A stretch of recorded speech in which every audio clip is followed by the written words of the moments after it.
ओम अज्ञानतिमिरन्धस्य ज्ञानाञ्जनशलाकया चक्षुरुन्मीलितं येन तस्मै श्रीगुरुवे नमः।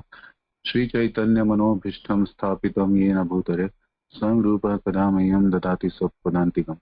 वन्देऽहं श्रीगुरो श्रीयुतपत्कमलं श्रीगुरून् वैष्णवांश्च श्रीरूपं सागरजातं सहगण रघुनाथान्वितं तं सजीवं साद्वैतं सावधूतं परिजनसहितं श्रीकृष्णचैतन्यदेवं श्रीराधाकृष्णपादान् सहगण ललिता श्रीविशाखान्वितांश्च।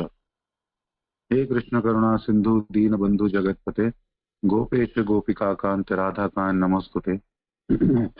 सप्त कांचन गौरांगी राधे वृंदावनेश्वरी पृष्ठानुसुते देवी प्रणमामि हरिप्रिय। वाञ्छा कल्पतरुभ्यश्च कृपा सिन्धुभ्येव च पतितनां पावनेभ्यो वैष्णवेभ्यो नमो नमः। जय श्री कृष्ण चैतन्य प्रभु नित्यानंद श्री अद्वैत गदाधर श्रीवासादि गौर भक्तवृंद। हरे कृष्ण कृष्ण कृष्ण हरे हरे, हरे राम राम राम हरे हरे। नमो विष्णुपदाय कृष्ण पृष्ठाय भूतले श्रीमान कृतदास अधिकारी नामने। नमो विष्णुपदाय कृष्ण पृष्ठाय भूतले श्रीमते भक्ति वेदांत स्वामी नामने। नमस्ते सारस्वती देवे गौरवाणी प्रचारणे निर्विशेष शून्यवादी पाश्चात्य देश तारणे श्रील प्रभुपाद की जय, श्री गुरु महाराज की जय। हरे कृष्णा धन प्रणाम आप सभी भक्तवृंद को। तो मुझे आज आप सबके समक्ष बोलने की सेवा मिली है। हालांकि मैं इसके योग्य नहीं हूँ, परंतु जैसा कि मेरे वरिष्ठ वैष्णवों की कृपा मुझ पे रही, उनका आदेश रहा, तो मैं आज कुछ बोलने का प्रयास करूंगा। हालांकि असमर्थ हूँ और योग्य नहीं हूँ, परंतु फिर भी मुझे आशा है कि आप सब मेरी त्रुटियों को क्षमा करते हुए मुझे सुनेंगे।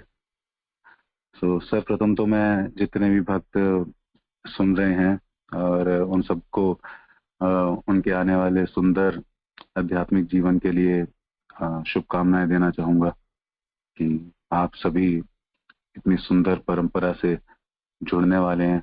महाराज की कृपा के माध्यम से आप इतनी सुंदर परंपरा की सेवा करने वाले हैं, श्री राधा श्याम सुंदर भगवान की सेवा करने वाले हैं। तो आप सभी को बहुत बहुत शुभकामनाएं और मैं आशा करूंगा कि महाराज का आशीर्वाद आप पे रहेगा और आप सभी एक बहुत ही सुंदर वैष्णव की तरह हम सबके सामने बहुत सुंदर भक्ति के सिद्धांत स्थापित करेंगे और हम सभी आपको आपके सुंदर कार्यों को और सुंदर सेवाओं को की प्रशंसा करेंगे। तो इस प्रकार की मेरी आशा है। धन्यवाद आप सभी का। और आज हम गुरु महाराज की जो बुक है, सुंदर पुस्तिका है गुरु शिष्य और दीक्षा, इसके 7वें अध्याय पर हैं और इस अध्याय का शीर्षक है दीक्षा। एंड अब तक बहुत सारे वरिष्ठ वैष्णवों ने बहुत ही सुंदर तरीके से इस पुस्तिका के अंदर दिए हुए महाराज का जो दिव्य ज्ञान है, महाराज ने दिव्य ज्ञान प्रकाशित किया, उसको बहुत ही सुंदर तरीके से समझाया। और आज अब तक इस अध्याय के अंदर हमने दीक्षा की परिभाषा क्या है, महाराज उसका वर्णन करते हैं। भक्ति संदर्भ जो श्रील अजीत गोस्वामी पाद द्वारा लिखा गया सुंदर ग्रंथ है, उसके अंदर से महाराज एक श्लोक के माध्यम से जो दीक्षा है, दीक्षा जो टर्म है, उसका हमें उसकी परिभाषा में बताते हैं। तो दीक्षा क्या है, शास्त्रों में इसका वर्णन आता है श्री अजीत गोस्वामी पाद द्वारा। दिव्यम ज्ञानम यतोदयात् कुर्यात् पापस्य संक्षयम् तस्माद्दीक्षेति स प्रोक्ता देशिकेऽस्त तत्व को विदई। दीक्षा वह विधि है जिससे मनुष्य अपने शास्त्र ज्ञान को जागृत कर सकता है और पाप कर्म के उत्पन्न सारे फलों को समाप्त कर सकता है। शास्त्रों के अध्ययन से दक्ष व्यक्ति इस विधि को दीक्षा के नाम से जानता है। ये शास्त्रों के अंदर दीक्षा की परिभाषा थी। और उसके आगे जाकर हम इसके अंदर पढ़ते हैं कि हरिनाम दीक्षा जो प्रथम दीक्षा होती है, हरिनाम दीक्षा, उसके बारे में भी सुंदर वर्णन आता है। और हमारा स्पेशली ये श्लोक 2 बार लिखते हैं और उसके अंदर बताते हैं कि हरिनाम दीक्षा जब एक व्यक्ति प्रमाणिक गुरु का आश्रय लेता है तो उसका कितना बड़ा महत्व है। ये कोई साधारण कार्य नहीं है, बहुत बहुत बड़ी चीज है, बहुत बड़ा हम कह सकते हैं एक आध्यात्मिक जीवन के अंदर माइलस्टोन, बहुत बड़ा एक कदम होता है। देखा जाए तो सबसे महत्वपूर्ण यदि कोई कार्य, कोई अनुष्ठान हम संपन्न कर पाते हैं तो वो एक वैष्णव गुरु, एक प्रमाणिक गुरु के पदाश्रय को ग्रहण करके करते हैं, उनकी कृपा से। तो यहाँ पे हरि भक्ति विलास के अंदर श्री सनातन गोस्वामी पाद लिखते हैं, अदीक्षितस्य वामोरु कृतं सर्व निरर्थकम पशु योनि वाप्नोति दीक्षा विरहितो जना। प्रमाणिक गुरु से दीक्षा प्राप्त किए बिना मनुष्य के सारे कार्य व्यर्थ हो जाते हैं। जिस व्यक्ति की विधिवत दीक्षा नहीं हुई होती वह पुनः पशु योनि को प्राप्त हो सकता है। तो यहाँ पे क्या कहा जा रहा है कि सारे कार्य व्यर्थ हो जाते हैं, हमारे सारे कार्य व्यर्थ हो जाते हैं यदि हम एक प्रमाणिक गुरु का पदाश्रय स्वीकार नहीं करते तो। और उसे हो सकता है, ये संभवतः हो सकता है कि उस व्यक्ति को दोबारा से पशु योनि में जन्म लेना पड़े, उसे पशु योनि की प्राप्ति हो सकती है। तो साधारण बात नहीं है। और किन कार्यों को यहाँ पे बताया गया कि कौन से ऐसे कार्य हैं जो व्यर्थ हो जाते हैं, क्योंकि हम देखेंगे हमारी सोसाइटी के अंदर, हमारे समाज के अंदर एक बहुत बड़ा ऐसा वर्ग है, एक ऐसी कैटेगरी है पीपल की जो आस्थाहीन व्यक्ति है, जो भगवान पे विश्वास नहीं करते और भगवान जैसी कोई चीज नहीं मानते। तो उन लोगों के बारे में तो इसका यहाँ पे वर्णन ही नहीं हो सकता, क्योंकि वो लोग तो क्या भगवान की भक्ति, क्या दीक्षा, क्या गुरु पदाश्रय, उनका वो तो इन सब चीजों से बहुत दूर है, तो उनका तो यहाँ पे वर्णन हो ही नहीं सकता। तो ऐसे कौन से व्यक्तियों का, मनुष्यों का यहाँ पे वर्णन हो रहा है जिसके कौन से ऐसे कार्य हैं जो व्यर्थ हो जाएंगे। तो हम देखते हैं कि बहुत बार जब हम प्रचार कर रहे होते हैं, हम बहुत लोगों से मिलते हैं, तो बहुत बार ऐसे में व्यक्ति मिलते हैं जो कहते हैं कि प्रभु जी, गुरु आश्रय की क्या जरूरत है, गुरु दीक्षा की क्या जरूरत है, आपने नाम हमें बता दिया, हम भगवान का नाम जप कर रहे हैं और नाना प्रकार की दान दक्षिणा हम देते हैं, सब कुछ करते हैं, धाम यात्राएं करते हैं और जितना हो सकता है अच्छे कर्म करते हैं, लोगों की सहायता करते हैं, बहुत नाना प्रकार की चीजें गिनाते हैं और आखिरी में बोलते हैं कि तो गुरु गुरु की क्या जरूरत है, क्यों हमें गुरु का आश्रय चाहिए, गुरु पदाश्रय की क्या नीड है, हमें तो कोई हमें जरूरत ही महसूस नहीं होती। तो उसका वर्णन श्रीला सनातन गोस्वामी पाद यहाँ पर कर रहे हैं कि वो सारे कार्य व्यर्थ हैं, क्योंकि उसके अंदर गुरु परंपरा की कृपा नहीं है, सारे कार्य वो व्यर्थ हैं और उन कार्यों का कोई प्रयोजन नहीं है, वो व्यर्थ जाएंगे, वो एक साधारण कर्म कांड की तरह बन जाएंगे। और हाँ, आप भगवान के लिए कुछ कर रहे हैं, कुछ अनुष्ठान कर देते हैं, कोई तपस्या कर लेते हैं, कुछ कर लेते हैं, तो आपको कुछ सुकृतियां मिलेंगी, लेकिन पुनः उन सुकृतियों के कारण, क्योंकि वो भक्ति, भगवान की भक्ति, प्रेमा भक्ति तो प्रदान नहीं कर पाएंगे, क्योंकि गुरु तत्व की कृपा इसमें नहीं है।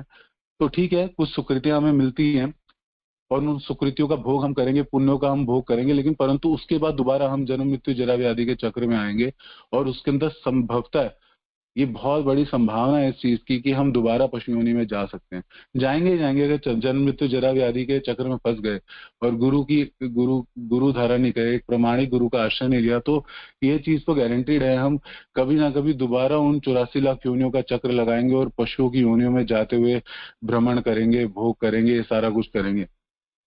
तो यहाँ पे जो कार्य बोले गए हैं व्यर्थ हो जाते हैं, वो इन्हीं प्रकार के आध्यात्मिक कार्यों का वर्णन किया गया है, जिनके अंदर गुरु की कृपा नहीं होती, गुरु के आदेशों के अनुसार हम उन कार्यों को नहीं करते, गुरु का आश्रय ग्रहण करने के बाद वो कार्य नहीं करते, उनकी कृपा प्राप्त करने के बिना हम अपनी मनोवृत्ति के अनुसार नाना प्रकार के आध्यात्मिक कार्य करते हैं और इस स्थिति के अंदर जीते हैं कि हमें गुरु की आवश्यकता नहीं है। तो उन व्यक्तियों के जितने भी ये अनुष्ठान और कार्य वो सारे व्यर्थ हो जाते हैं, है ना। तो आज जहाँ से हमें पढ़ना है वो हमने पढ़ना है 96 पेज से, पेज नंबर 96। दीक्षा संपन्न करने के लिए निम्नलिखित आवश्यकताएं। तो यहाँ पे श्री गुरु महाराज हमें कुछ ऐसे चीजों का वर्णन कर रहे हैं, कुछ ऐसे कार्यों का वर्णन करना है जो दीक्षा, जो संस्कार है, दीक्षा जो होती है उसको संपूर्ण करने में हमें सहायक होते हैं और उनके बिना हो नहीं सकते, आवश्यकता रहती है इन चीजों की। तो सर्वप्रथम श्रीला गुरु महाराज क्या बताते हैं दैन्य भाव एवं शरणागति। उसके बाद दूसरा जो जिस चीज की हमें आवश्यकता रहती है वो है यज्ञ। तीसरी जो सबसे इंपॉर्टेंट चीज रहती है वो है साक्षी। और जो चौथी जो इंपॉर्टेंट चीज है वो है संकल्प। तो जिस ऑर्डर में महाराज ने लिखा है हम उसके विपरीत ऑर्डर में चलते हैं, क्योंकि महाराज ने सबसे इंपॉर्टेंट चीज सबसे पहले लिखी है। ऑब्वियसली महाराज ने लिखा है सबसे पहले जो सबसे ज्यादा जरूरी चीज है वो है दैन्य भाव एवं शरणागति। परंतु हम नीचे से लेते हैं, एक एक करके समझते हैं, क्योंकि पहला स्टेप जो होता है वो क्या होता है? संकल्प। अपने जीवन के अंदर हम नाना प्रकार के बहुत लक्ष्य निर्धारित करते हैं और उसको प्राप्त करने के लिए ना हम कुछ संकल्प उठाते हैं।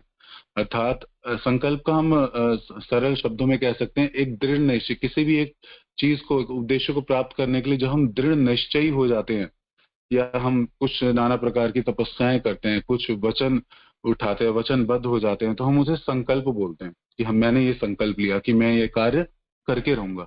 मैं इस चीज को साक्षी मान के संकल्प लेता हूँ, या मैं अपने अंदर, अपने हृदय के अंदर ये संकल्प लेता हूँ कि मैं ये कार्य पूर्ण करूंगा किसी भी स्थिति के अंदर, है ना, या अपने इस उद्देश्य को पूर्ण करके छोड़ूंगा। तो इस प्रकार के हम नाना प्रकार के संकल्प उठाते हैं ना।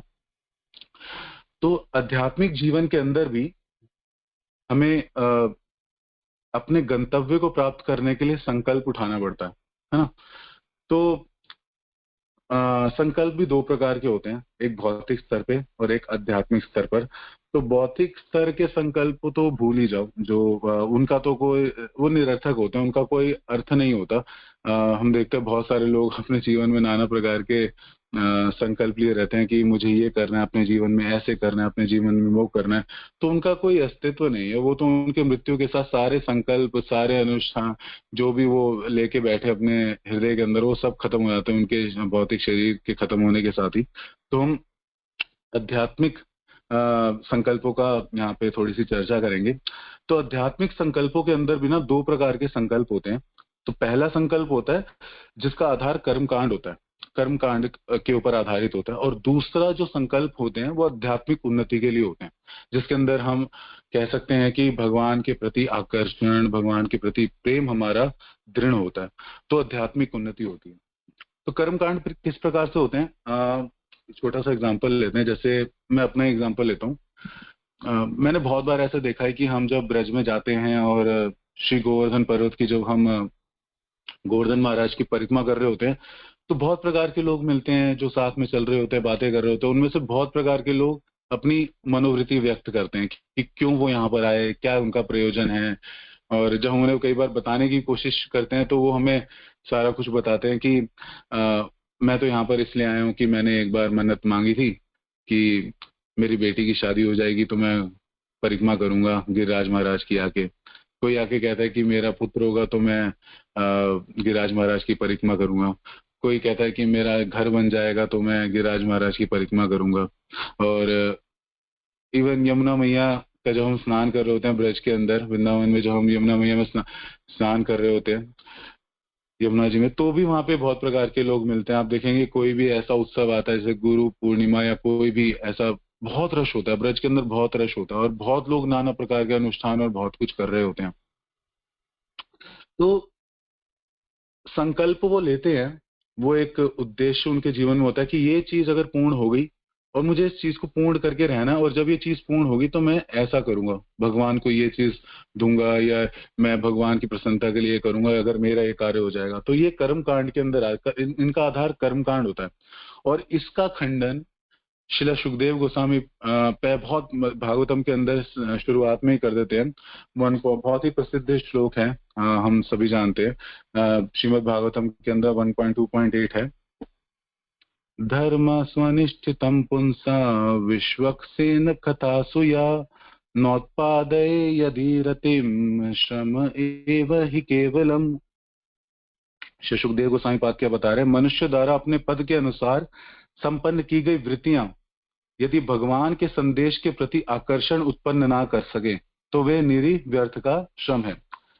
अनेकों प्रकार की वृत्तियां, अर्थात यहाँ पे इससे पहले वाले श्लोका के अंदर बताया गया है इस भागवतम के अंदर, इसी क्रम के अंदर इनसे पहले वाले श्लोक में बताया गया कि वृत्तियां क्या है। वृत्तियों का अर्थ नाना प्रकार के धार्मिक अनुष्ठान क्रियाएं हैं जिनसे हम भौतिक समृद्धि प्राप्त करने का प्रयास करते हैं।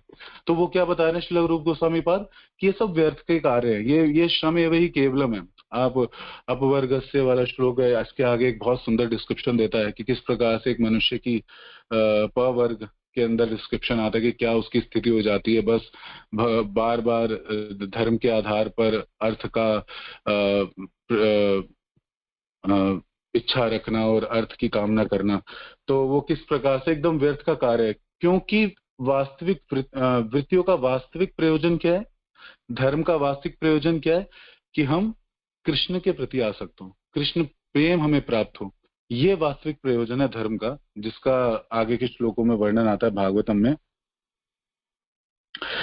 तो इसके विपरीत क्या होता है, संकल्प या तपस्याएं जो हम अपनी आसक्ति भगवान के प्रति बढ़ाने में की जाती हैं, वो वास्तविक संकल्प कहलाते हैं। और हम कह सकते हैं कि वही वास्तविक संकल्प है और हमारे लिए अत्यधिक लाभकारी है।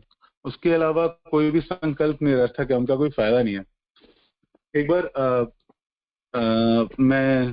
मैंने अपने जीवन में भी एक बार संकल्प लिया था। तो पहला संकल्प था, क्योंकि उससे पहले आध्यात्मिक संकल्प जो लेते हैं डिवोटीज, मेरे को इसका कुछ अनुभव नहीं था। मैं नया था कृष्ण भावनामृत के अंदर। और सर्वप्रथम मैंने पहली बार भक्तों का इस स्तर पे मैंने संग किया था 84 कोस परिक्रमा के अंदर।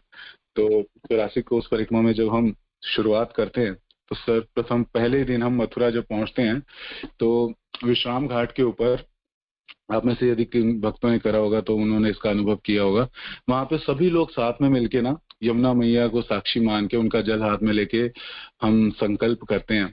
तो मैं सर्वप्रथम 2011 में जब 84 कोस परिक्रमा कर रहा था, महाराज के आशीर्वाद से, महाराज के आश्रम में, जो वृंदावन में आश्रम है, महाराज ने वहां पे ही मुझे स्थान दिया था रहने के लिए, और महाराज की कृपा के बिना वो संभव नहीं था। तो गुरु महाराज ने मुझे स्थान दिया और अपने पुत्र की तरह महाराज ध्यान रखते थे। वो समय मैं भूल नहीं सकता, बहुत ही सुंदर समय था। और सुबह शाम जब भी मैं परिक्रमा से आता था, गुरु माँ इतने प्रेम से मुझसे हर बार पूछती थी। बहुत सुंदर समय था। महाराज के आशीर्वाद के बिना वो संभव नहीं था। जो मैंने भक्तों का उस समय जो संग किया और जो अनुभव किया, वहां से मुझे साधु संघ की जो महत्ता है वो उसका मेरे को एहसास हुआ था। तो उस समय जब मैं परिक्रमा में था, तो मैं पहले दिन वहां पहुंचा तो सब लोग जल लेके संकल्प कर रहे थे। तो मुझे समझ नहीं आ रहा क्या कर रहे हैं। कुछ लोग कुछ मंत्र भी बोल रहे थे, और परम पूज्य राधा रमन महाराज इष्टदेव प्रभु जो कमांडर हैं पद यात्रा के, उनके साथ थे, उन्होंने भी लिया, मैंने भी हाथ में ले लिया। मुझे पता नहीं क्या करना है। जब सबने छोड़ा तो मैंने भी जल छोड़ दिया। तो मुझे समझ नहीं आया। तो वहां पे एक इलाहाबाद के भक्त थे, पिछले 10 साल से परिक्रमा कर रहे थे। तो मैंने थोड़ा संकोच में तो था, किसी को जानता ही था। तो मैंने उनसे पूछा कि प्रभु जी ये क्या हुआ यहाँ पर, मतलब ये संकल्प क्या चीज होती है। तो उन्होंने मुझे बोला कि प्रभु मुझे भी इसका कुछ पता नहीं था, आप पहली बार आए हैं क्या। मैंने कहा हाँ जी। तो ये मुझे इसका पता नहीं था। तो एक बार परम पूज्य राधा रमन महाराज से मैंने हिम्मत करके पूछा था, और राधा रमन महाराज ने मुझे बताया था कि ये आध्यात्मिक संकल्प है और ये संकल्प आपका जीवन परिवर्तित कर सकता है। असंकल्प में अगर आपको कुछ ना समझ में आए ना, तो आपने मन में आपने प्रार्थना करनी है श्री श्री राधा श्याम सुंदर से कि आपकी कृपा से और भक्तों के आशीर्वाद से मैं इस धाम के अंदर आ पाया हूँ, आपके इस दिव्य धाम में आ पाया हूँ। हालांकि मुझे कुछ दिखता नहीं है, परंतु मेरी आपसे विनती है, मैंने यमुना जी के जल को साक्षी मान के, यमुना मैया को साक्षी मान के मैंने यहाँ पे संकल्प किया है कि मैं पूरी निष्ठा से, पूरी श्रद्धा से और पूरी पवित्रता से इस 84 कोस परिक्रमा को करने का प्रयास करूंगा। परंतु मैं इसमें असमर्थ हूँ।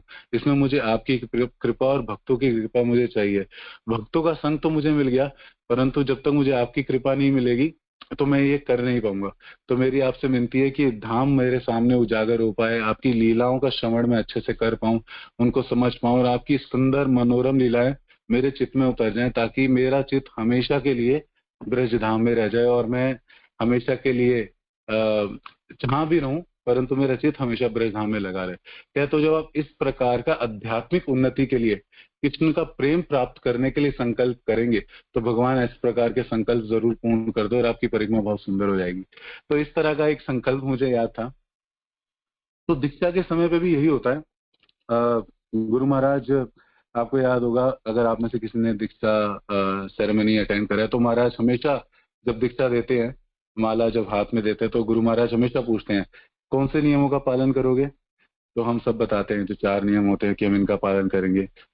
हरे कृष्ण महामंत्र की आप कितनी माला करेंगे? तो हम महाराज से प्रॉमिस करते हैं, अपना वचन देते हैं कि महाराज हम 16 माला हरे कृष्ण महामंत्र की नित्य रूप से बिना किसी रुकावट के प्रतिदिन करेंगे। तो इस प्रकार का हम संकल्प भगवान गुरु महाराज से लेते हैं ना। तो उसका प्रयोजन भी क्या होता है? आध्यात्मिक उन्नति, आध्यात्मिक प्रगति। क्योंकि महाराज हमसे 16 माला 4 नियम का संकल्प ले रहे हैं, वचन ले रहे हैं। तो 16 माला 4 नियम अपने आप में एक बहुत बड़ी तपस्या है, बहुत बड़ी तपस्या है। और उस तपस्या को पूर्ण करने की शक्ति भी गुरु तत्व श्री गुरु महाराज हमारे समक्ष बैठ के, भगवान के समक्ष बैठ के, गुरु तत्व हमें इस प्रकार की शक्ति देता है कि हम इतने, ये साधारण नहीं है। ये 16 माला 4 नियम का करना, ये तपस्या करना, ये साधारण नहीं है। एक साधक को देखिए, वो अपने जीवन के अंदर कितनी कठिनाइयां देख कितनी कठिनाइयों को फेस करता है, कितनी कठिनाइयां का अनुभव करता है, जब वो हर एक क्षण अपने मन को, अपने चित्त को भगवान की सेवा में लगाने का प्रयास करता है, अच्छे से जप करने की कोशिश करता है, हर एक उस चीज से मुंह मोड़ लेता है जो उसे भगवान से विमुख करे, हर एक चीज उसका त्याग करता है। तो ये साधारण कार्य नहीं है, परंतु ये हम इजीली कर पाते हैं गुरु महाराज की कृपा के माध्यम से। गुरु महाराज हमें वो आध्यात्मिक शक्ति प्रदान करते हैं, गुरु परंपरा हमें वो आध्यात्मिक शक्ति प्रदान करती है। तो मैं एक लेक्चर सुन रहा था, उसके अंदर वर्णन आ रहा था कि इस प्रकार के जो संकल्प, वचनबद्ध होना, आध्यात्मिकता के अंदर संकल्प करना, वचनबद्ध होना, वचन देना, ये बहुत आनंदमय होता है। ये कठोर नहीं होता, ये आनंदमय होता है। क्योंकि हम जो वचन ले रहा है और जिस चीज के लिए ले रहा है वो दोनों आध्यात्मिक हैं, और उन दोनों के बीच में एक प्रेम का संबंध होता है। चाहे वो शिष्य हो, चाहे गुरु हो, चाहे भक्त हो, चाहे भगवान हो, तो उनके बीच में एक बहुत सुंदर संबंध होता है। प्रेम का उस संबंध का आधार क्या होता है? वो प्रेम होता है। तो ये वचनबद्ध होना अपने आप में बहुत आनंदमय चीज है। तो उसके अंदर जो वक्ता थे, सीनियर वैष्णव थे इस्कॉन में, तो बहुत सुंदर कथा कर रहे थे। उसके अंदर भगवान के नाना प्रकार के इतने वचनों को वो ग्लोरीफाई कर रहे थे कि भगवान ने इतने वचन दिए हैं ना अपने भक्तों को, इतने वचन दिए, इतने संकल्प लिए। और कमाल की बात यह है कि उसमें भगवान ने कुछ तो वचनों का वचन भगवान ने रखे हैं और कुछ वचन भगवान ने तोड़ दिए, वचन तोड़ दिए। परंतु इन सबका प्रयोजन क्या था? अपने शुद्ध भक्त को आनंद देना। ये भगवान का प्रयोजन होता है, भगवान की लीलाओं का प्रयोजन होता है। तो उन्होंने नाना प्रकार के बहुत सारे उदाहरण लिए। अभी तो खैर हम सब सारे एक उदाहरण को नहीं एक्सप्लेन कर सकते, परंतु मैं कुछ उदाहरण बताता हूँ जो उन्होंने लिया। सर्वप्रथम उन्होंने उदाहरण लिया था भीष्म पितामह का।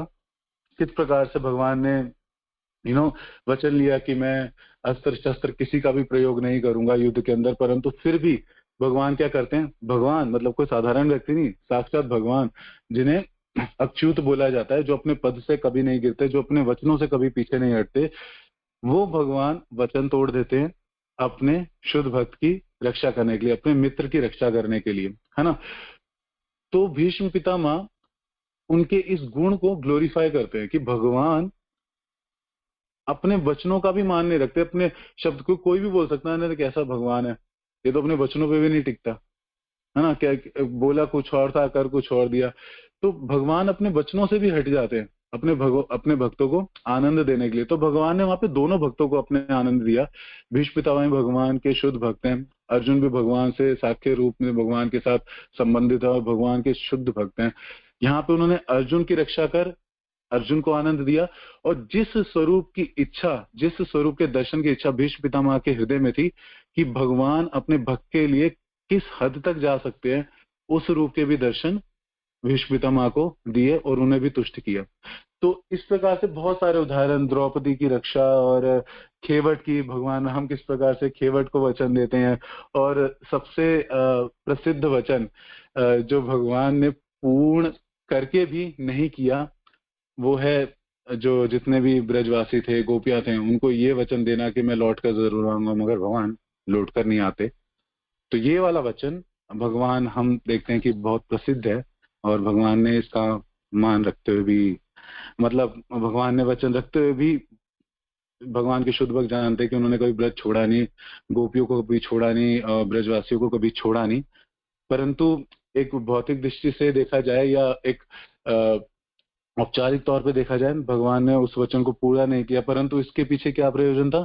सारे ब्रजवासियों को, गोपियों को विप्रलंब भाव के माध्यम से आनंद देना। तो बहुत सारे ऐसे भगवान ने संकल्प लिए, परंतु सबका प्रयोजन क्या होता है? आनंद देना। और गुरु महाराज भी हमसे संकल्प लेते हैं कि आप 16 माला कीजिए, आप 4 नियमों का पालन कीजिए, क्योंकि ये करने से ना हमें भगवान की भक्ति प्राप्त होगी, भगवान की कृपा प्राप्त होगी, उनका प्रेम प्राप्त होगा। और यही गुरु महाराज चाहते हैं कि हम अच्छे से इनको दृढ़ता से करें, ताकि हमारा चित्त का मार्जन हो और भगवान हमारे चित्त में प्रकाशित हो सके। तो संकल्प एक बहुत इंपॉर्टेंट चीज रहती है। उसके बाद जो दूसरी सबसे महत्वपूर्ण चीज है वो है साक्षी ना। हाँ जी, दूसरी इंपॉर्टेंट चीज है साक्षी। तो यहाँ पे महाराज बता रहे हैं, दीक्षा के समय अग्नि, उपस्थित वैष्णवगण और अर्च विग्रह श्री श्री राधा कृष्ण तथा साथ ही दिशाएं, देवतागण आदि साक्षी होते हैं। तो जिस समय पे हम दीक्षा यज्ञ के अंदर बैठते हैं और हमारे समक्ष गुरु महाराज होते हैं, तो वहां पे सभी, पूरी प्रकृति इस चीज की साक्षी होती है। महाराज यहाँ वर्णन कर रहे हैं पूरी प्रकृति, भगवान की जो बहिरंग शक्ति है, ये पूरी प्रकृति इस चीज की साक्षी होती है कि हमने अपने गुरु को ये वचन दिए हैं कि हम 16 माला 4 नियम का पवित्रता से, श्रद्धा के साथ इनका पालन करेंगे। तो जैसे हम देख सकते हैं, महाराज कह रहे अग्निदेव वहां पे उपस्थित हैं, है ना, वायुदेव वहां पे उपस्थित हैं, और जितने भी पंच महाभूत हैं वो सभी वहां पे उपस्थित हैं, और वो सभी इस चीज के साक्षी हैं कि हमने भगवान के शुद्ध भक्त को हमने वचन दिया है। इसके अलावा काल, वो समय, वो जो क्षण होता है जिस समय में हम गुरु महाराज से वो माला लेते हैं और महाराज हमसे पूछते हैं कि आप इनका किन किन चीजों का पालन करेंगे, और हम कहते हैं कि गुरु महाराज हम इन चीजों का पालन करेंगे। तो वो जो क्षण है, वो जो समय होता है, उस समय वो क्षण भी इस चीज का साक्षी बन जाता है कि हाँ, आपने उस समय पर भगवान के एक शुद्ध भक्त को वचन दिया था। तो इस प्रकार से सारी सृष्टि, वो धराधाम, पवित्र धाम, भगवान का नित्य धाम, अर्थात वो भूमि, आकाश, हर एक चीज इस चीज की साक्षी होती है। और इन सबके बीच में, और ये सब है क्या? भगवान की बहिरंगा शक्ति का प्रकाश है, नित्य धाम भगवान से अभिन्न है, तो वो भी भगवान ही है। भगवान का धाम भगवान से अभिन्न होता है, क्योंकि भगवान नित्य रूप से वहां वास करते हैं, तो वो भी भगवान से अभिन्न है। तो आप देखेंगे हर प्रकार से भगवान ही इस चीज के साक्षी है कि तुमने मेरे एक शुद्ध भक्त से वचन लिया है, तुमने एक संकल्प उठाया है, और मैं इस चीज का साक्षी हूँ। और भगवान ने बहुत बार अपने भक्तों के लिए, अपने शुद्ध भक्तों के लिए साक्षी बने हैं। और श्री साक्षी गोपाल जी की लीला तो हम सबको पता ही है कि कैसे भगवान एक ब्राह्मण के लिए साक्षी देते हैं। तो यहाँ पर भी जो गुरु महाराज है हमारे भगवान के शुद्ध भक्त हैं, और भगवान उनके लिए साक्षी बनते हैं कि हाँ, तुमने इन्हें वचन दिया था। तो एक इम्पोर्टेंट दूसरी चीज आती है साक्षी बनना। तो एक मुझे एक उदाहरण याद आया, उदाहरण क्या, सत्य घटना है। मेरे एक मित्र हैं, वो परम पूज्य जय पताका स्वामी महाराज के शिष्य हैं। तो धारणा होती है ना शिष्यों के मन में, क्या होता है कि हम पतित है ना, कलयुग के जीव हैं, पतित हैं। तो जो प्रेम गुरु तत्व हमसे करते हैं, गुरु महाराज हमसे करते हैं, उनके प्रति उतना प्रेम ना करते हैं, ना प्रदर्शित कर पाते। मेरी तो स्थिति खैर ऐसी है, मैं गुरु महाराज जितना मुझसे प्रेम करते हैं, जितनी आशाएं उनको मुझसे, मैं उसमें कहीं पर भी नहीं हूँ, कहीं पे भी खरा उतरता नहीं हूँ। तो फिर भी महाराज बहुत शिष्य वत्सल हैं, महाराज बहुत प्रेम करते हैं, तो समहाउ मेरी गाड़ी आ रही है महाराज के आशीर्वाद से। परंतु एक एक धारणा होती है हमारे चित्त में ना, कि कौन देख रहा है ना, मैं कौन देख रहा है। महाराज ने डिस्ट्रीब्यूशन के लिए बोला, बुक डिस्ट्रीब्यूशन बोला, महाराज ने कौन देख रहा है। महाराज पूछेंगे, बोल देंगे यस महाराज प्रयास किया था, चाहे प्रयास करे या ना करे बोल देंगे, कोई बात नहीं। कौन है, कोई है थोड़ी मेरे साथ, कौन देख रहा है यहाँ पे। महाराज ने बोला प्रचार करो, बोलेंगे महाराज बहुत प्रयास करते हैं हम, परंतु हम समहाउ प्रचार हो नहीं पाता। हम प्रयास बहुत करते हैं महाराज, मैं यहाँ जाता हूँ, मैं वहां जाता हूँ, सब कुछ करता हूँ, कौन देख रहा है महाराज, साथ साथ थोड़ी है मेरे जो देख रहे हैं। कौन कौन बताएगा महाराज को ना कि मैंने ये करा या नहीं करा। तो इस प्रकार की धारणा ना हमेशा हमारे ना चित्त में रहती है। तो हमें ना इस तरह की चेतना कि कौन हमें देख रहा है, सबसे पहले तो इस चेतना को हटाना है। इस एक कंफर्ट जोन है ना कि कौन हमें दे रहा है, इसको हटा दो सब सर्वप्रथम तो, क्योंकि पूरा ब्रह्मांड हमें देख रहा है। ये भगवान की जो बहिरंगा शक्ति है, पूरी सृष्टि है, ये सब इस चीज की साक्षी है। स्वयं भगवान परमात्मा स्वरूप में हमारे हृदय में है, वो इस चीज के साक्षी हैं कि हम क्या सत्य बोल रहे हैं और क्या झूठ बोल रहे हैं। तो ये चीज तो हटा देनी चाहिए। तो एक बार परम पूज्य जय पताका महाराज के जो मेरे मित्र थे, वो महाराज की सेवा कर रहे थे कुछ, तो महाराज की तबीयत काफी खराब थी। तो उस समय पे उन्होंने महाराज से पूछा कि गुरु महाराज, जैसे हम जो शिष्य होते हैं, हम 16 माला और 4 नियमों का कट्टरता से पालन नहीं करते, नाना प्रकार की दीक्षा के बाद भी अपराध कर देते हैं, तो उसका सारा जो दुष्प्रभाव है वो आपको झेलना पड़ता है महाराज, ये हम शिष्यों का होता है। ये महाराज किस प्रकार से हम, मतलब इसका क्या समाधान है, ये क्यों होता है, क्यों होता है ये? हाँ, तो जयपताका महाराज ने सिर्फ एक लाइन बोली थी, I am waiting for the time when they realize that I love him, I love them. तो जय पताका महाराज बोलते हैं कि मैं उस समय का इंतजार कर रहा हूँ जब उन लोगों को पता चलेगा कि मैं उनसे बहुत प्रेम करता हूँ। अर्थात महाराज ये बताना चाहते थे कि एक मैकेनिकल प्रोसेस मत समझिए इसको। मैं आप सबसे बहुत प्रेम करता हूँ, मैं अपने हर एक शिष्य से बहुत प्रेम करता हूँ। जब उन्हें इस चीज का एहसास हो जाएगा ना, जब उन्हें मेरे प्रेम का एहसास हो जाएगा, तो अपने आप कर्तव्यबद्ध हो जाएंगे, अपने आप कर्तव्यबद्ध हो जाएंगे। अभी वो इस टेंडेंसी में है, कौन देख रहा है, कुछ भी कर लो, कौन देख रहा है। लेकिन गुरु तत्व, गुरु महाराज सब कुछ जानते हैं, एक एक चीज जानते हैं, परंतु हम सोचते हैं कि कौन देख रहा है। तो जय पताका महाराज कहते हैं, जब उनको मेरे प्रेम का एहसास हो जाएगा ना, तब सब कुछ ठीक हो जाएगा, और मैं उसी समय का वेट कर रहा हूँ कि जब वो मेरे प्रेम का अनुभव कर सके। तो उन्होंने मेरे से ऐसा मतलब अश्रु थे उनकी आंखों में, और उन्होंने मुझसे ये शेयर किया कि प्रभु पता नहीं, मतलब महाराज की स्थिति देख के उन्हें दुख होता था, और कहते थे परंतु फिर भी महाराज में इतना उत्साह है, पता नहीं जो दिव्यता है महाराज की, वो उनको शब्दों में बयान नहीं कर पा रहे थे, परंतु उन्हें थोड़ा दुख होता था। शिष्य है ना, अपने गुरु से बहुत प्रेम करते हैं, और इस स्थिति में देखते हैं तो दुख होता है, कष्ट में देखते हैं दुख होता है, परंतु उनके गुरु प्रेमवश वो सारे कष्ट सह देते हैं अपने शिष्यों के लिए, जिनको वो अपनी संतान के रूप में स्वीकार कर चुके हैं। तो इस तरीके से थोड़ा, तो हमें हमेशा ये ध्यान रखना चाहिए कि हम बच नहीं सकते, है ना। हमने जो साक्ष्य, हमें उसका पालन करना ही पड़ेगा, दृढ़ता से पालन करना पड़ेगा, और सत्य परायण होकर पालन करना पड़ेगा। हम झूठ नहीं बोल सकते, है ना। और जिस शिष्य ने अपने गुरु से झूठ बोला है ना, उसका कभी उद्धार हो भी नहीं पाया, कभी उद्धार नहीं हो पाया। हम ये दिखावा नहीं करना अपने को ना, जो हम ये कर रहे हैं कि दिखावा कर लिया, दीक्षा ले ली, नहीं, ये सब नहीं करना।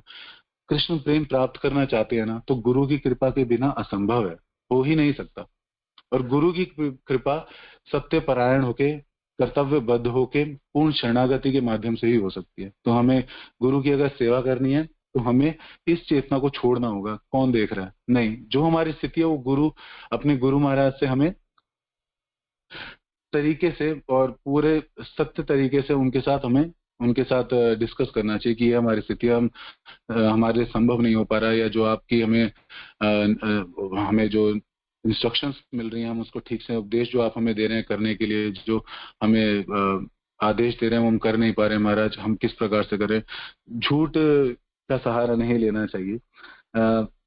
तीसरा जो इम्पोर्टेंट चीज है वो है यज्ञ। तो हमारे शास्त्रों में ऐसा वर्णन आता है कि हम जो भी यज्ञ करते हैं वो भगवान विष्णु की प्रसन्नता के लिए होते हैं। तो वहां पर जो भी हम यज्ञ के अंदर जो भी हम सामग्री डालते हैं, जो भी करते हैं, तो हम अग्निदेव भगवान विष्णु को साक्षी मानते हुए उन सबको भगवान को अर्पित करते हैं। और मैं एक लेक्चर सुन रहा था जिसके अंदर बताया जा रहा था कि जो अग्नि होती है, जिसमें इसमें पहले ही वर्णन आया कि भगवान जो श्री गुरु महाराज हमारे जितने भी पूर्ववर्ती पाप कर्म है, अनर्थास है, उस क्षण दीक्षा समारोह के अंदर गुरु महाराज उस अग्नि के अंदर सारा कुछ भस्म कर देते हैं। अर्थात जो जैसे अग्नि के माध्यम से हम उच्च लोकों में या वैकुंठ लोक में या भगवत धाम में हम भगवान को कुछ अर्पित करना चाहते हैं, तो अग्नि के माध्यम से करते हैं। तो उस समय पे भगवान के जो प्रतिनिधि होते हैं, भगवान के शुद्ध भक्त गुरु तत्व श्री गुरु महाराज वहां उपस्थित होते हैं, तो वो सारे हमारे पाप कर्म भस्म कर देते हैं, अर्थात अपने ऊपर ले लेते हैं और हमें एक नया आध्यात्मिक जीवन प्रदान करते हैं। तो ये बोला जाता है कि अनुष्ठानों के अंदर अगर हम ऊपर के जितने भी लोग हैं, यदि हम किसी को कुछ अर्पण करना चाहते हैं, वो अग्नि के माध्यम से ही होगा। अग्नि के माध्यम से हम उच्च लोकों के अंदर कोई भी चीज अर्पित करना चाहते हैं, वो पहुंच जाती है। तो इस प्रकार से यज्ञ के होना वहां पे बहुत आवश्यक है। अग्निदेव को साक्षी मान के भगवान को अर्पित करते हुए हमें सारा कुछ करना है ना। उसके बाद जो सबसे इम्पोर्टेंट चीज आती है वो है दैन्य भाव और शरणागति शिष्य की। तो एक बार पढ़ लेते हैं, गुरु महाराज क्या बता रहे हैं। दीक्षा के समय शिष्य को आत्मसमर्पण करना चाहिए। दीक्षा काले शिष्य करे आत्मसमर्पण। आत्मसमर्पण का अर्थ है मन, वचन और कर्म से जो भी करे गुरु को समर्पित करके करे। साथ ही शिष्य को यह भी स्मरण रखना चाहिए कि आज से मेरे गुरु ही मेरे एकमात्र आश्रय और संरक्षक हैं। तो अब देखिए, जितनी भी चीजें हमने पहले डिस्कशन करी, संकल्प, साक्षी, यज्ञ, तो इन सब का होना तो जरूरी है, परंतु दैन्य भाव और शरणागति एक ऐसा भाव है जो इस पूरे दीक्षा संस्कार को ना जीवंत करता है। कोई भी चीज अगर बिना भाव के हो तो वो बहुत मैकेनिकल लगती है, बस एक सिर्फ एक कार्य मात्र बनकर रह जाता है। यदि उनमें भावों का अभाव हो, ये सही भाव से ना की जाए, तो वो चीज बस एक कार्य मात्र बन के रह जाती है। तो इस पूरे संस्कार को जो चीज जीवंत, मतलब जो प्राण है, जो एसेंस है, वो क्या है? दैन्य भाव एवं शरणागति। यदि ये चीज वहां पे उपस्थित ना होना उस शिष्य के हृदय के अंदर, तो ये दीक्षा का कोई अर्थ नहीं बनता, कोई भी अर्थ नहीं बनता। जब तक उसके हृदय के अंदर अपने गुरु के प्रति दैन्य भाव या शरणागति ना हो। तो ये एक शिष्य की सबसे बड़ी क्वालिटी है, जब वह दीन भाव से अपने गुरु के प्रति शरणागत हो जाता है। तो दैन्य भाव का क्या अर्थ है? दैन्य भाव का अर्थ ये होता है कि जैसे इस भौतिक जगत के अंदर हम जितनी भी नाना प्रकार की उपाधि, क्योंकि जब हम देखते हैं वहां पे गुरु महाराज दीक्षा दे देते हो, तो हम सब वहां बैठते हैं और हम अपने भौतिक जीवन के अंदर नाना प्रकार की उपाधियों को प्राप्त कर चुके होते हैं। कोई डॉक्टर होता है, कोई इंजीनियर होता है, कोई बहुत बड़ा फिलोसफर, राइटर, नाना प्रकार की उपाधि हमने भौतिक स्तर पे प्राप्त करी हैं। तो उन उपाधियों का कहीं ना कहीं हमारे चेतना के ऊपर प्रभाव रहता है और हम एक अलग ही प्रकार के अहंकार के अंदर जीते हैं कि हाँ, हमारे पास बुद्धि है, हमारे पास ऐश्वर्य है, हमारे पास सुंदरता है, हमारे पास धन है, हमारे पास ख्याति है। बहुत प्रकार की चीजों के अहंकार के अंदर हम जी रहे होते हैं। तो दैन्य भाव का अर्थ क्या होता है? दैन्य भाव और शरणागति ना तब आती है जब हम किसी को ना अपने से श्रेष्ठ समझते हैं, अपने से श्रेष्ठ, है ना। कोई व्यक्ति हम देखेंगे कि अरे ये तो बहुत इंटेलिजेंट है, हम इंटेलिजेंट है मगर ये बहुत ज्यादा इंटेलिजेंट है, तो हमारे अंदर ना उसके प्रति एक नेचुरल एक एक एक सरेंडर्ड एटीट्यूड आ जाएगा कि नहीं यार, मेरे को इन्हीं से सीखना है, क्योंकि इनके इनके पास मुझसे ज्यादा नॉलेज है। He is a genius mind, उनके पास जीनियस माइंड में जितना मर्जी इंटेलिजेंट हो, मगर ये बहुत। इसी प्रकार से यदि हमारे पास थोड़ा बहुत ऐश्वर्य होता है, तो हम अपने से ज्यादा ऐश्वर्यशाली किसी व्यक्ति को देखते हैं ना, और बहुत जल्दी हम समर्पित हो जाएंगे उसके लिए। अच्छा हाँ, नहीं, मेरे को इनसे सीखना चाहिए, इनसे समझना चाहिए। तो इसी तरह से एक शिष्य को हमेशा गुरु के इन गुणों का ना गुणगान करना चाहिए, क्योंकि जितना ज्यादा हम गुरु के इन गुणों का गुणगान करते हैं, उतना ज्यादा दैन्य भाव और शरणागति हमारे अंदर आती है। हमें हमेशा अपने आप को एक तुच्छ स्थिति के अंदर देखना है। दीक्षा के अंदर हमेशा, दीक्षा लेते समय, कि हम एक बहुत ही तुच्छ स्थिति के अंदर है ना, और जो हमारे गुरुजन है वो बहुत ही श्रेष्ठ हैं। तो श्रील भक्ति विनोद ठाकुर इसका वर्णन करते हैं, और हम आरती करते समय भी गाते हैं। शक्ति बुद्धिहीना अमियाति दीना कुर मोरे आत्मसाथ। शक्ति, मुझमें किसी भी प्रकार की शक्ति नहीं है, ना आध्यात्मिक ना भौतिक। ना मैं भौतिक स्तर पे सक्षम हूँ, ना मैं आध्यात्मिक स्तर पे सक्षम हूँ। मेरे में किसी भी प्रकार की शक्ति नहीं है। बुद्धिहीन, मैं इस भौतिक जगत का एक बद्ध जीव हूँ। इस भाव के साथ हमें गुरु के समक्ष रहना चाहिए। हम इस चीज के बारे में पहले भी पढ़ चुके हैं। तद विधि प्रतिपादेन प्रतिपश्नेन सेव्या, एक बहुत इंपॉर्टेंट श्लोक है। उसके बाद क्या करें, अमी अति दीना, दीन, मैं अत्यंत तुच्छ हूँ, मेरे पास कुछ नहीं है। मेरे भौतिक संपदा को मत देखिए, मेरे पास जो इतना धन है, ऐश्वर्य है, उसको मत देखिए, उसका कोई आधार नहीं है, उसका कोई सिग्निफिकेंस ही नहीं है। आपके समक्ष वो सब व्यर्थ है, क्योंकि आपके पास जो संपदा है वो किसी के पास नहीं है। आपके पास आध्यात्मिक संपदा है, आपके पास आध्यात्मिक ऐश्वर्य है, आध्यात्मिक ज्ञान है, आध्यात्मिक प्रेम है। वो उसके आगे मेरा जितना भौतिक संपदा है वो सब तुच्छ है, उसका कोई आधार नहीं। और इसके बिना, और आपके इस प्रेम के, आपकी इस कृपा के बिना मेरा कोई भी अस्तित्व नहीं। इस इच्छा के साथ करो मोर आत्मसात। गुरु से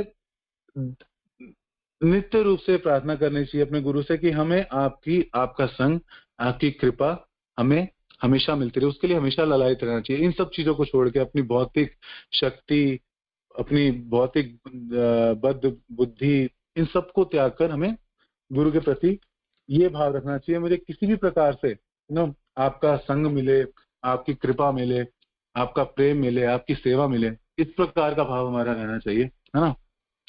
कृष्णा से तुम्हार, कृष्ण दीते पार, तुम्हारा सकती आछे, आमी तो कंगाल, कृष्ण कृष्ण बोली, दई तब पाछे पाछे। कृष्ण तुम्हारे हैं, आपके पास वो क्षमता है कि आप मुझे कृष्ण दे सकते हैं, अर्थात आप कृष्ण का प्रेम दे सकते हैं, कृष्ण की भक्ति दे सकते हैं। मैं एक कंगाल हूं, मेरे पास कुछ नहीं है, मैं तो बस आपके पीछे पीछे भाग रहा हूं, क्या चिल्लाते हुए, कृष्णा कृष्णा। तो इस भाव के साथ हमें गुरु की शरणागति लेनी चाहिए, गुरु का पदाश्रय लेना चाहिए। तो दैन्य भाव और शरणागति एक दीक्षा अनुष्ठान को संपन्न करने के लिए जो सबसे इम्पोर्टेंट चीज जो है, सबसे जरूरी जो आवश्यकता है जिसकी हमें, वो दैन्य भाव और शरणागति है। ये इस पूरे दीक्षा संस्कार को जीवंत कर देता है ना। इसके बाद गुरु महाराज दक्षिणा के बारे में डिस्क्रिप्शन दे रहे हैं कि दक्षिणा क्या होती है। तो थोड़ा सा मैं पढ़ता हूँ, और उसके में से कुछ कुछ इम्पोर्टेंट पॉइंट्स को हम रीड कर लेंगे। बाकी मेरी आप सबसे प्रार्थना है कि आप आप सभी के पास ये बुक होगी, जैसा कि हमारे वरिष्ठ वैष्णवों का आदेश था, उन्होंने हमसे बोला था, तो आप सबके पास होगी। आप सब प्लीज इसे पढ़िएगा।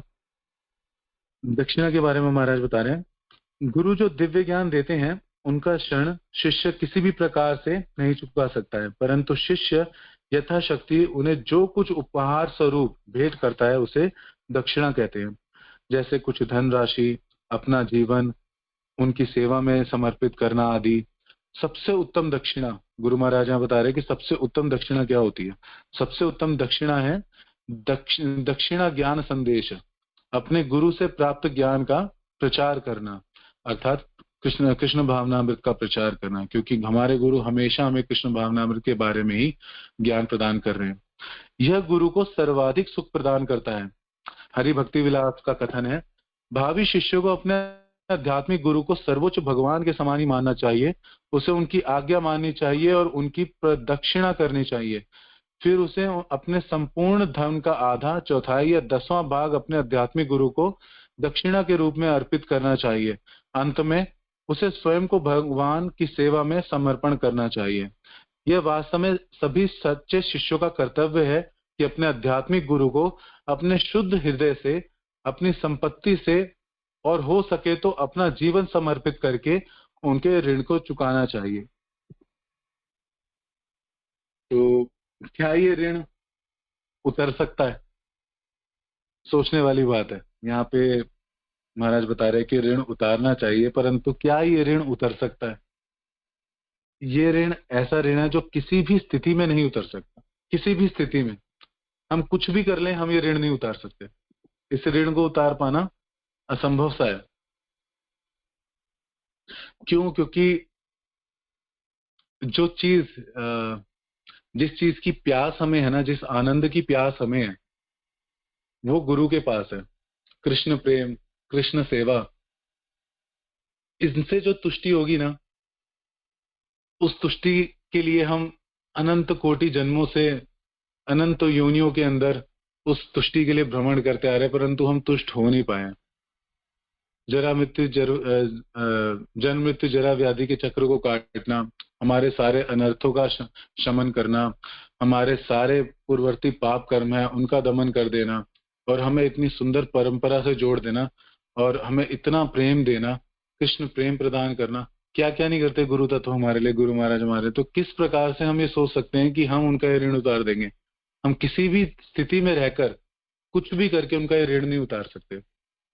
वो अलग बात है कि गुरु तत्व का स्वभाव, गुरु महाराज का स्वभाव ऐसा होता है कि हम उनके लिए थोड़ा सा करते हैं और वो हमसे प्रसन्न हो जाते हैं, हम पे अपनी कृपा कर देते हैं। हम थोड़ा सा भी उनकी उनकी आज्ञा का पालन करते हैं ना, थोड़ा सा भी, तो उनसे वो इतने प्रसन्न हो जाते हैं, और अपना जितना प्रेम उनके हृदय में कृष्ण प्रेम होता है वो सब हमारे ऊपर उड़ेल देते हैं। तो ये उनका प्रेम, उनकी कृपा है, हेतु की कृपा है हमारे ऊपर। अन्यथा हमारा हमारा ये स्तर है ही नहीं, कहीं से भी हमारा ये स्तर नहीं है कि हम गुरु का ये ऋण उतार सकें ना।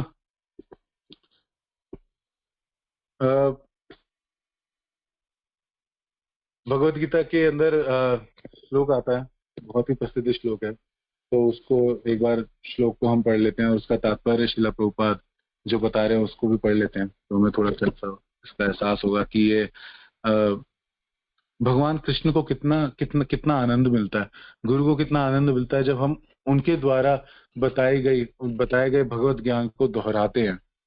सिर्फ दोहराना है, अपना मनोवृत्ति उसके अंदर नहीं घुसानी, बस दोहराना है।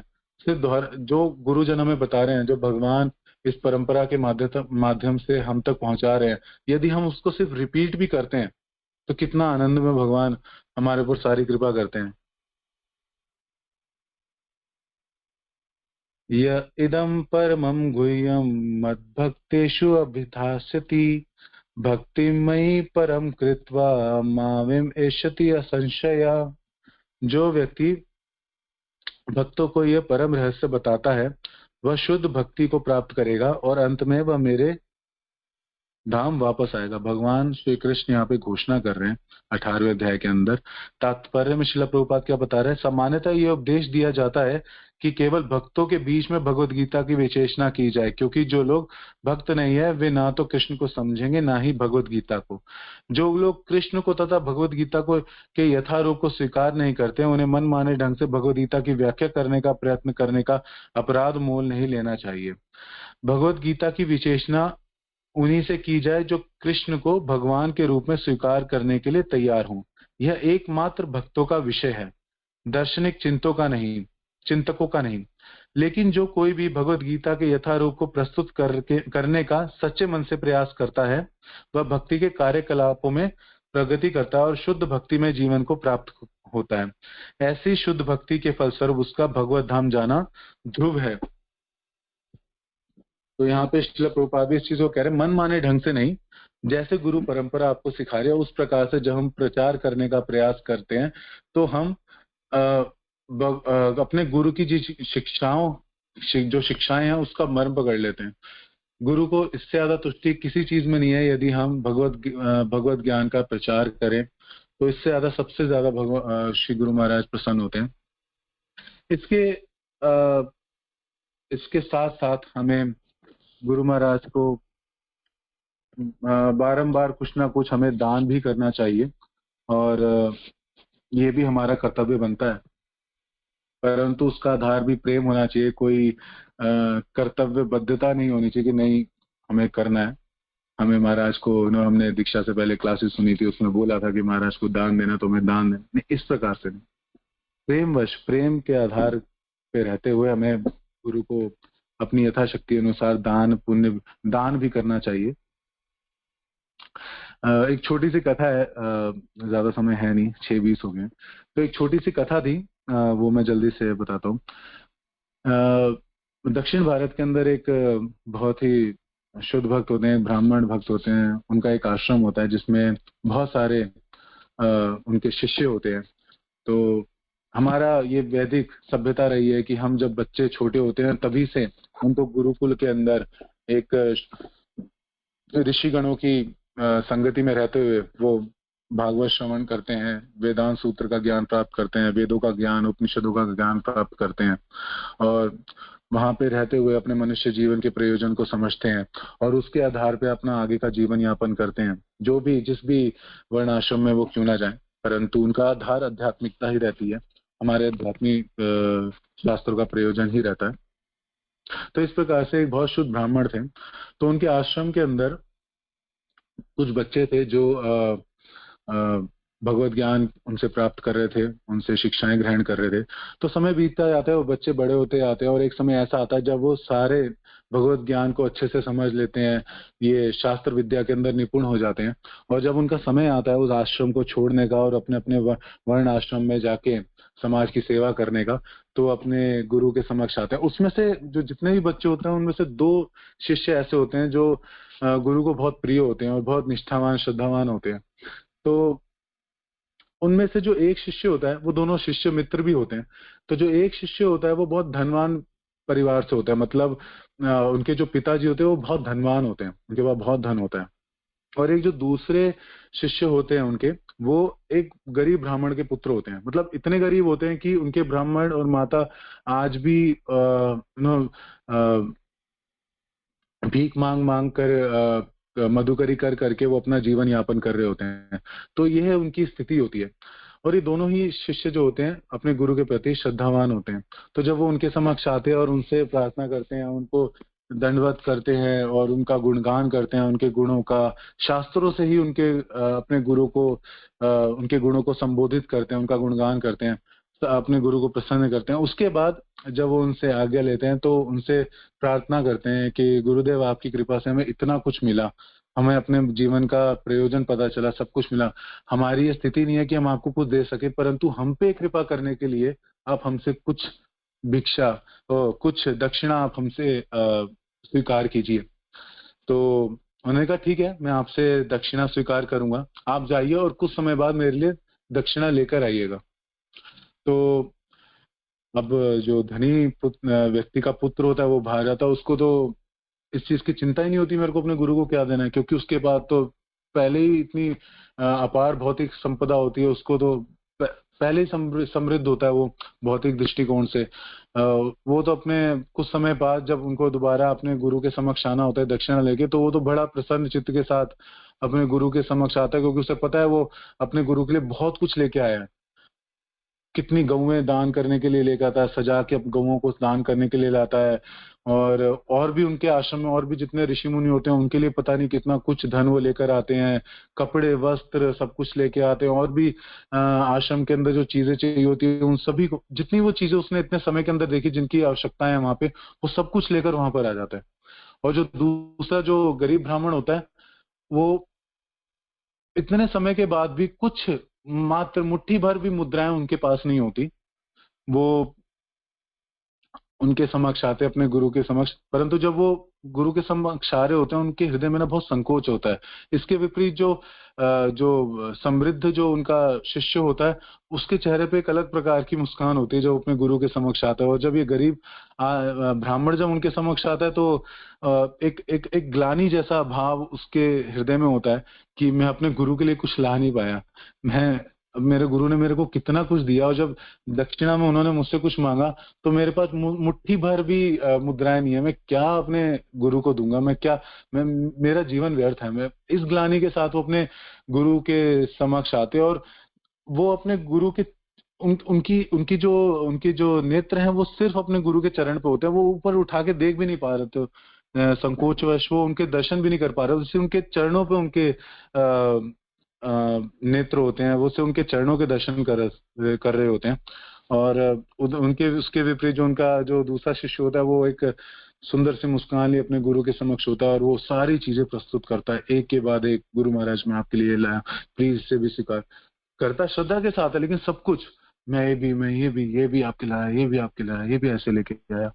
और गुरु गुरु भी प्रसन्न होते हैं, प्रसन्न मुस्कान के साथ उसको स्वीकार करते हैं, आशीर्वाद देते हैं, सब कुछ देते हैं।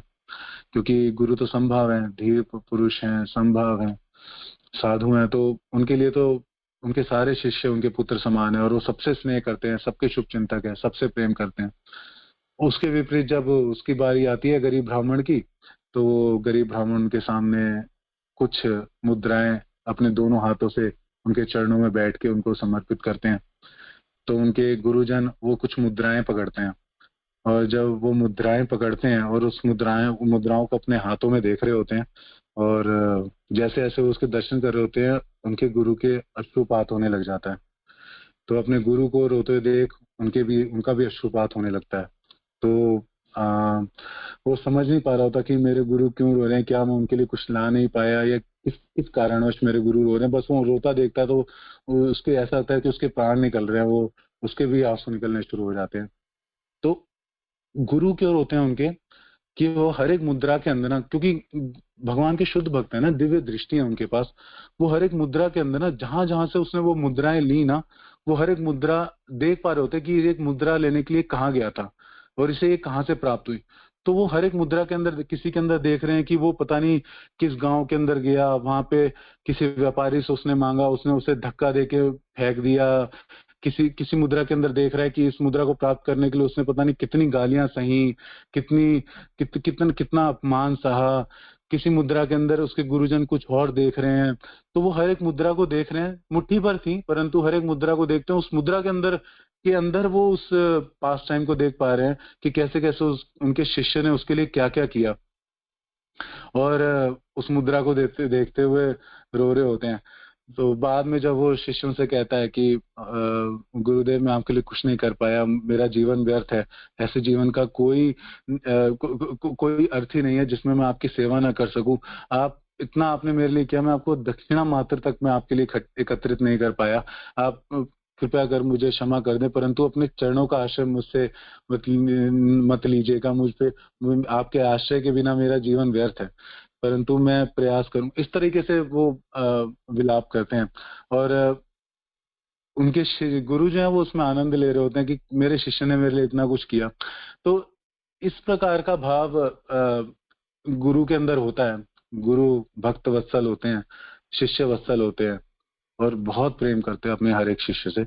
और ये एक भौतिक दृष्टिकोण है जिससे हमें लगता है कि हम गुरु के लिए हम सुंदर वस्त्र ला रहे हैं, हम गुरु के लिए इतना डोनेशन, इतना ये इतना वो।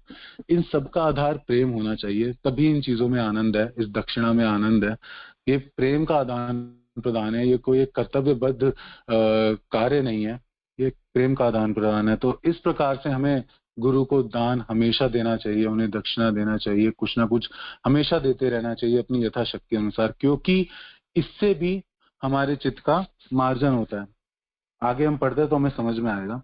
दीक्षा के पश्चात दीक्षित भक्त को अन्य लोगों के भांति अन्य लोगों से भिक्षा मांगनी चाहिए ताकि उन्हें पता चले कि यह भक्त अब दीक्षा ले रहा है, अर्थात एक प्रमाणिक गुरु से ज्ञान ले रहा है। भिक्षाटन करने से शिष्य में विनम्रता उदित होती है जो गुरु की सेवा के लिए अत्यंत आवश्यक है। विनम्रता ना, तद विधि प्रतिपातेन पति प्रश्न सेव्या, ये श्लोक हम पढ़ते हैं जिसके अंदर बोला गया कि विनम्रता के माध्यम से आपको गुरु को अप्रोच करना चाहिए, उनकी सेवा मांगनी चाहिए और उनसे प्रार्थना करनी चाहिए। तो ये भाव होना चाहिए। समय हमारे पास है नहीं, तो इसके उपरांत जो और भी श्री गुरु महाराज ने श्री हरि भक्ति विलास से बहुत सारे उदाहरण दिए हैं जिनको हम पढ़ सकते हैं। तो आप सबसे मेरा अनुरोध रहेगा कि वो सारे उदाहरण आप पढ़िए और सारे पैराग्राफ्स महाराज ने बहुत सुंदर तरीके से, एक एक पैराग्राफ एक एक शिक्षा है अपने आप में, आप प्लीज उसे पढ़िएगा। और उसके उपरांत आता है जनेयू, यज्ञोपवीत बदलने की प्रक्रिया। तो जो भी ब्राह्मण दीक्षित भक्त हैं या ब्राह्मण दीक्षा लेना चाहते हैं, ये उनके लिए इम्पोर्टेंट है। और यहाँ पे महाराज 2 इम्पोर्टेंट श्लोकों का वर्णन कर रहे हैं जिसके माध्यम से हम पुराने जनेऊ को उतार सकते हैं और नए जनेऊ को धारण कर सकते हैं। तो वो जो प्रक्रिया है वो स्टेप बाय स्टेप महाराज ने पूरी उसका उनका वर्णन किया है। तो आप प्लीज उसका भी अध्ययन कीजिएगा, उसको भी पढ़िएगा, ये हमारे लिए बहुत जरूरी है ना। तो आप सबका धन्यवाद, आप सबने इतना समय मुझे दिया। और किसी का कोई प्रश्न, टीका, टिप्पणी हो तो आप प्लीज, मैं आपसे अनुरोध करूंगा, आप पूछ सकते हैं, क्योंकि अभी नित्य भागवत सेवा भी शुरू होने वाला है, तो उसके लिए भी समय कम है। धन्यवाद। हरे कृष्णा।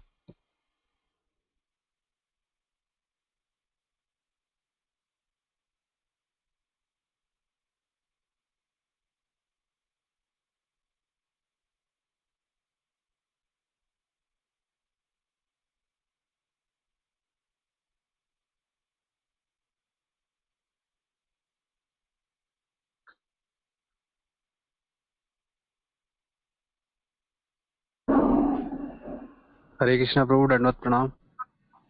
हरे कृष्णा, धन्यवाद प्रणाम प्रभु जी। प्रभु सबसे पहले तो धन्यवाद, आपने इतनी अच्छी क्लास ली। प्रभु मैं ये पूछना चाहता हूँ कि जैसे गुरु महाराज से हम भक्त लोगों का तो इंटरेक्शन बहुत कम हो पाता है, और जब गुरु महाराज आते हैं टेम्पल में या फिर कहीं पर भी क्लास लेते हैं तो हमें लगता है कि वो हमें देख रहे हैं, हमें समझ पा रहे हैं पूरी तरीके से, हमें तो लगता है, लेकिन हमारा इंटरेक्शन कम हो पाता है। तो इंटरेक्शन बढ़ाने के लिए हम क्या कर सकते हैं, इसमें आप कुछ बताइए। प्रभु जी, आप गुरु महाराज के ऑफिशियल ग्रुप्स में हैं क्या? जो टेलीग्राम पे ऑफिशियल ग्रुप है महाराज का? जी प्रभु जी, मैं लेक्चर लेता हूँ टेलीग्राम पर। हाँ जी, हाँ जी। तो प्रभु जी, आप देखेंगे कि जो हमारी दीक्षा टीम है, जो दीक्षा का सारा ये प्रोग्राम अच्छे से संचालित कर रहे हैं, उनके माध्यम से एक मैसेज सर्कुलेट हुआ जिसके अंदर ये लिखा गया है कि क्या क्या कार्य हमें दीक्षा से पहले करने हैं और क्या क्या कार्य करना अनिवार्य है। तो उसके अंदर एक पॉइंट ये भी है जिसमें महाराज स्वयं चाहते हैं कि हम उनके मेंटर या काउंसलर के माध्यम से नहीं, डायरेक्ट उनसे कम्युनिकेशन करें। तो प्रभु, हमारी तो हम पे तो महाराज की इतनी कृपा है कि महाराज स्वयं चाहते हैं कि हम उनसे डायरेक्ट कम्युनिकेशन करें। तो इसमें बिल्कुल भी संकोच वाली बात नहीं है। महाराज का नंबर आपके पास है, टेलीग्राम पे आप महाराज से संपर्क कर सकते हैं, अपने मन के जितने भी भाव है आप महाराज को व्यक्त कर सकते हैं। महाराज इसमें अत्यंत प्रसन्न होंगे। महाराज यही चाहते हैं कि हम एक डायरेक्ट रिलेशन महाराज के साथ स्टैब्लिश करें, एक डायरेक्ट कम्युनिकेशन स्टैब्लिश करें। महाराज चाहते हैं कि एक डायरेक्ट वार्तालाप हो मेरे शिष्यों में और मुझ में, काउंसलर या उनके माध्यम से नहीं, जो भी दीक्षा लेने वाले वो मुझसे डायरेक्टली बात करें। तो मैं तो बल्कि आपसे अनुरोध करूंगा प्रभु जी, महाराज ने हमारे लिए इतना सुलभ कर रखा है हर चीज, और जब गुरु ही हमारे चाहते हैं कि हम उनसे कम्युनिकेशन करें तो आप डायरेक्टली महाराज को वॉइस नोट भेजिए, मैसेज ना करके वॉइस नोट महाराज को भेजिए। महाराज उसका डेफिनेटली रिप्लाई करते हैं, और आपके मन में जो भी भाव है, जो भी कभी भी फ्यूचर में भी कभी कोई डाउट आता है, कुछ भी आता है, तो आप डायरेक्टली महाराज को वॉइस नोट भेज सकते हैं प्रभु जी। महाराज ने ये सब कुछ हम सबके लिए बहुत सुलभ कर दिया है, बहुत सिंपल कर दिया है, और हम बहुत ही भाग्यवान हैं कि गुरु महाराज हमारे पास ऐसे गुरुदेव हैं जो स्वयं चाहते हैं कि हम उनसे कम्युनिकेट करें, और अपना पूरा संपूर्ण जीवन तो उन्होंने दे ही दिया, संपूर्ण समय, हर एक समय उन्होंने अपने शिष्य को दे रखा है कि आप करिए मुझसे बात, मुझसे कम्युनिकेशन कीजिए। तो आप टेलीग्राम के थ्रू कर सकते हैं प्रभु जी। थैंक यू प्रभु जी। हरे कृष्णा प्रभु जी, आपके श्री चरणों में कोट कोट दंडवत प्रणाम। हरे कृष्णा, आपको दंडवत प्रणाम प्रभु जी, दंडवत प्रणाम। प्रभु जी, मैं अभी दुबई से आया हूँ, 1-2 महीना हो गया, तो थोड़ा हमारा व्हाट्सएप थोड़ा ऐड करने के लिए क्या करना होगा हमारे? व्हाट्सएप करने के लिए प्रभु जी क्या मतलब? महाराज से? हाँ जी प्रभु जी, महाराज टेलीग्राम पे है, महाराज व्हाट्सएप पर नहीं है, तो आपको टेलीग्राम डाउनलोड करना होगा। और जब आप टेलीग्राम डाउनलोड करेंगे तो अगर आपके पास गुरु महाराज का नंबर है तो वो ऑलरेडी आपकी कांटेक्ट लिस्ट में रिफ्लेक्ट करेगा, तो आप डायरेक्टली वहां से महाराज को वॉइस नोट भेज सकते हैं प्रभु जी। इन केस अगर आपको कोई प्रॉब्लम है तो आप हम में से किसी भी डिवोटी को पर्सनली कांटेक्ट करके ये सारा प्रोसेस आप ऐड करना चाहें, लाइक ऑफिशियल के अंदर अगर आप ऐड होना चाहते हैं, अगर अब तक आप नहीं है तो ऑफिशियल में नित्य भागवत सेवा ग्रुप के अंदर और इन सब ग्रुप्स के अंदर आप ऐड हो सकते हैं। तो आप हम में से किसी को भी पर्सनली कांटेक्ट कर सकते हैं प्रभु जी। तो प्रभु जी थोड़ा नंबर मिलेगा? प्रभु जी आप किसके मतलब आपके काउंसलर कौन है प्रभु जी? रसासर प्रभु जी है, वो क्या नाम है, मैं दुबई में था तो वहीं से क्या नाम है, रसासर प्रभु। हाँ, तो रसाशर प्रभु जी आपको डेफिनेटली इसमें ऐड कर सकते हैं प्रभु जी। नहीं तो श्यामानंद प्रभु जी भी आपको ऐड कर सकते हैं। श्यामानंद प्रभु जी यहाँ पर होंगे तो वो भी आपको ऐड कर देंगे। तो अभी किसे संपर्क करूं? उनका अब मेरे नंबर्स दे दीजिए, मेरे नंबर्स दे दीजिए। अब प्रभु जी आप नंबर्स लिख लीजिए, आप नंबर्स लिख लीजिए प्रभु जी। ठीक है, लिख लीजिए प्रभु जी। 9899648618 लिख लीजिए। 9899 प्रभु जी मैं चैट बॉक्स में डाल देता हूँ। हाँ तभी भी आप लिख 9899648618 618 या 9899648618 जी। Okay, thank you. Hare Krishna धन्यवाद। हरे कृष्ण धन्यवाद।